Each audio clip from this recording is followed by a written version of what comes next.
पूर्ण श्रोता एवं दर्शकवृन्दमा म समाचार प्रस्तोता पविताको तर्फबाट हार्दिक अभिवादन। जेपीटी न्यूजको यस 7 बजेको प्रसारणमा यहाँहरू सम्पूर्णलाई स्वागत छ। सुरु गरौं आजका मुख्य समाचारबाट।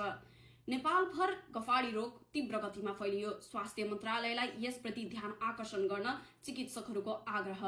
एआई भिडियोले जस्ता सुकै जान्ने हुँ भन्नेहरूलाई पनि झुक्याइरहेकाले सम्पूर्ण आम नागरिकलाई सतर्क रहन सञ्चार मन्त्रालयको अनुरोध।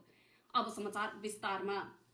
आज बिहान 5:07 जाँदा एक युवकलाई अस्पताल भर्ना गरियो। जाँच गर्दा उक्त युवकलाई गफाडी नामक रोग लागेको कुरा चिकित्सकहरूले पुष्टि गरे। यस रोगबाट संक्रमित व्यक्तिले काम गर्ने समयमा 1227 गफ हाँकेर बस्ने, 2 मिनटको कुरालाई घुमाई 2 घण्टाको बनाउने र कुरोको चुरो नबुझिकन टिकटक लाइभमा आई तर्क वितर्क दिने जस्ता लगायतका संकेतहरू देखाउने चिकित्सकहरूले खुलासा गरे।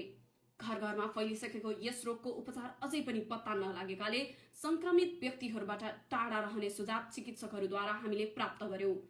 यस्तै रोचक समाचारहरूका लागि हाम्रो 9 बजेको प्रसारण हेर्न नभुल्नुहोला। हवस् त, नमस्कार।